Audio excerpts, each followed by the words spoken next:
Good happy Friday morning, July 2nd, 2021. I'm Riley King, and welcome to this Friday morning edition of the Riley King Newscast, right here on the Riley King Network. We have a lot of news to get to this Friday morning, so let's begin. First up, Ringe hit hard in violent storms. Several homes in town seriously damaged by fallen trees. Let's take a listen to that video from WMUR News 9, Andy Hirschberger.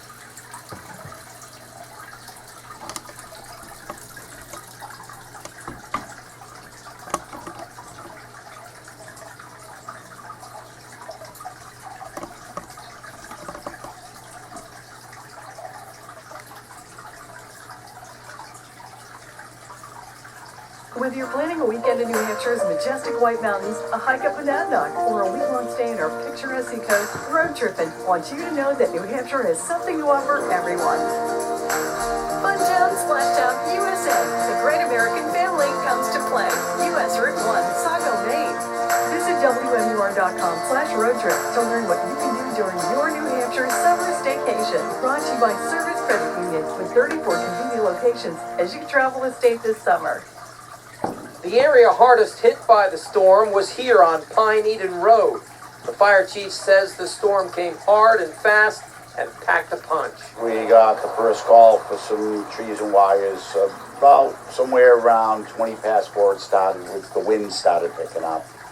And then the rain came, and by 4:30 it was just horizontal rain, extreme downpours. Chief Donovan says for the next 3 hours there was a constant stream of calls, about 30 of them, from downed trees and power lines to trees crashing into houses. Pine Eden Road, that was probably the hardest hit. We have,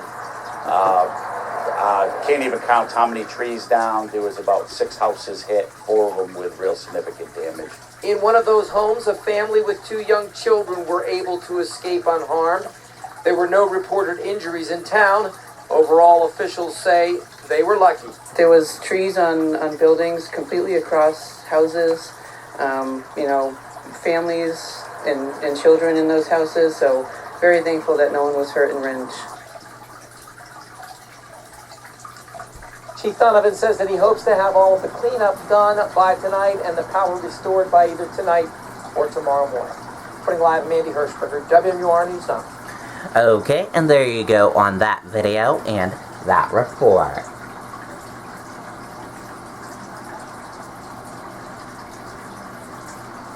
New Hampshire officials stress fireworks safety as 4th of July nears. Let's take a listen to that video from WMUR News 9. Whether you're planning a weekend in New Hampshire's majestic White Mountains, a hike up Monadnock, or a week-long stay in our picturesque seacoast, Road Trippin' The dangers of fireworks demonstrated in Loudon. Safety officials with creative ways to show how easily things can go wrong. We're using this chicken because the chicken accurately represents both the bone, tissue, and muscle density of the human hand. 15 people injured in 2019, and that's only the ones that were reported. Many people include fireworks as part of their 4th of July celebrations. Our message today is please be prepared, be responsible, and be safe when using permissible fireworks. Only those sold legally in licensed stores in the state are allowed, with an emphasis on following directions like lighting from the side. Never try to relight a firework that doesn't go, and always have water available in case something happens, a small fire, and if anything does go wrong, please call 911. Officials also want to emphasize fire safety, especially with drought conditions in the state and low water tables. That means looking around and making sure you're not lighting off fireworks in an area with dry grasses or dry leaves near the woods. They're not allowed in many communities, so people should check local regulations. You have to be 21 to buy, possess, and use legal fireworks, and children should be kept at a distance. except with the occasional sparkler, with adult supervision, of course. The way sparklers are meant to be used is you light one at a time, you hold it out. You want to be mindful of the clothing that you're wearing. In Loudon, Jennifer Crompton, WMUR News 9. Okay, and there you go on that video and that report.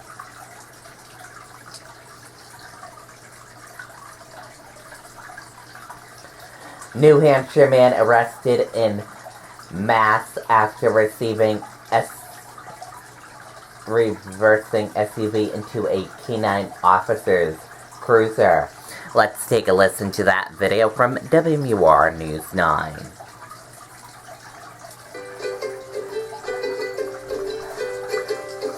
Come see Darla and Hildy at Clark's Bears in Lincoln, New Hampshire. Visit clarksbears.com to reserve your tickets today. A man from Hillsborough is facing serious charges tonight after police in Tewksbury, Massachusetts say he hit a sergeant's cruiser and drove off. The incident was captured on video. An officer approached an SUV in a bank parking lot, and that is when police say 20-year-old Edwin Figueroa Jr. allegedly threw it in reverse, hit the cruiser with a canine still inside, and took off. The canine was not hurt. Police were able to track down Figueroa and the car, which authorities say was stolen. Okay, and there you go on that video and that report.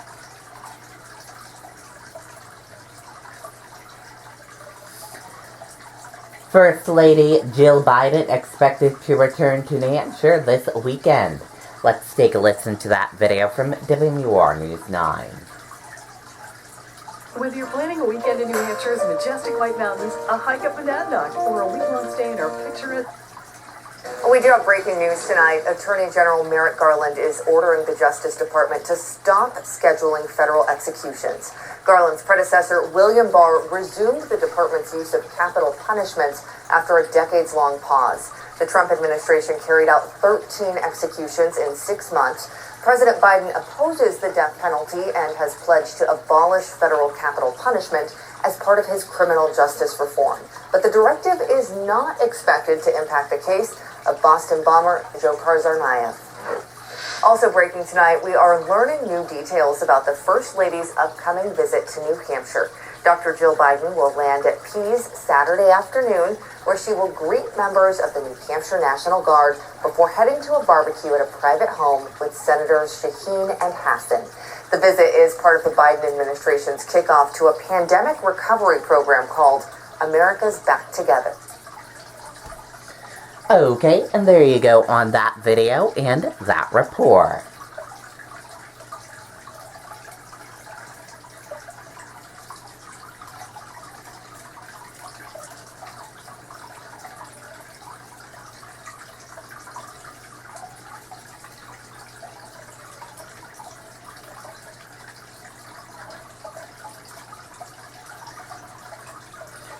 Rescue teams pause search in Surfside due to stability concerns.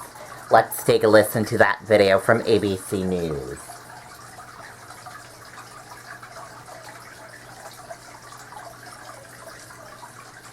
Out of the other major headline this Thursday night, the search for survivors in Surfside, Florida has just resumed after being suspended over fears of a further collapse. Rescuers temporarily pulled off the pile for the first time in a week. The delay, one more source of anguish for the families of the missing. Today, President Biden visiting, thanking first responders and rescue crews. And after spending several hours with families in private, he and the First Lady paying their respects at the makeshift memorial that has grown larger every day. ABC's Victor Akendo is in Surfside once again for us tonight. Tonight, rescue efforts resuming at Champlain Tower South after being suspended for most of the day. Crews suddenly evacuating in the early morning hours, fearing what remains of the condominium could come down. We're doing everything we can to ensure that the safety of our first responders is paramount and to continue our search and rescue operation as soon as it is safe to do so. Shortly after 2 a.m., crews finding troubling signs, including widening cracks and movement in a large column hanging at the site. But now Surfside's mayor says search and rescue is back to work full power. This as President Biden and the First Lady traveled here to Surfside, Florida today visiting the growing memorial. The whole nation is mourning with these families. They see it every day on television. They're going through hell. And those who survived the collapse, as well as those who are missing loved ones. Biden meeting with first responders and rescue teams. Afterwards, spending time privately for hours with grieving families, including Bettina Obias, whose aunt and uncle are among the missing. I'm still hoping that there's a miracle, but I also want them to make sure that nobody gets hurt anymore, right? These people are risking their lives too. We have to think about them. This evening, the death toll stands at 18, including the first children. Sisters 10-year-old Lucia and 4-year-old Emma Guada. And there are 145 people still unaccounted for. Great-grandparents Arnie and Miriam Notkin among them. Their great-grandson, Sean, holding a Surfside Strong sign, the family holding on to hope. Quite an image, not ready to give up that hope just yet. Victor Okendo joins us live once again from the scene. Victor, we can imagine it was just quite a relief late today for those families when they got word that the search and rescue was resuming. Lindsay, Miami-Dade Fire Rescue saying that following the recommendation of structural engineers, search and rescue efforts have resumed, adding that finding missing loved ones continues to be at the forefront of our operations. Lindsay? Victor, thank you. Hi everyone, George Stephanopoulos here. Thanks for checking out the ABC. Okay, and there you go on that video and that report. And that does it for this morning edition of the Riley King Newscast right here on the Riley King Network. I hope you all have a wonderful day, everyone. And see you back here on Tuesday for another broadcast. I'll be off air the rest of the weekend. Goodbye, everyone.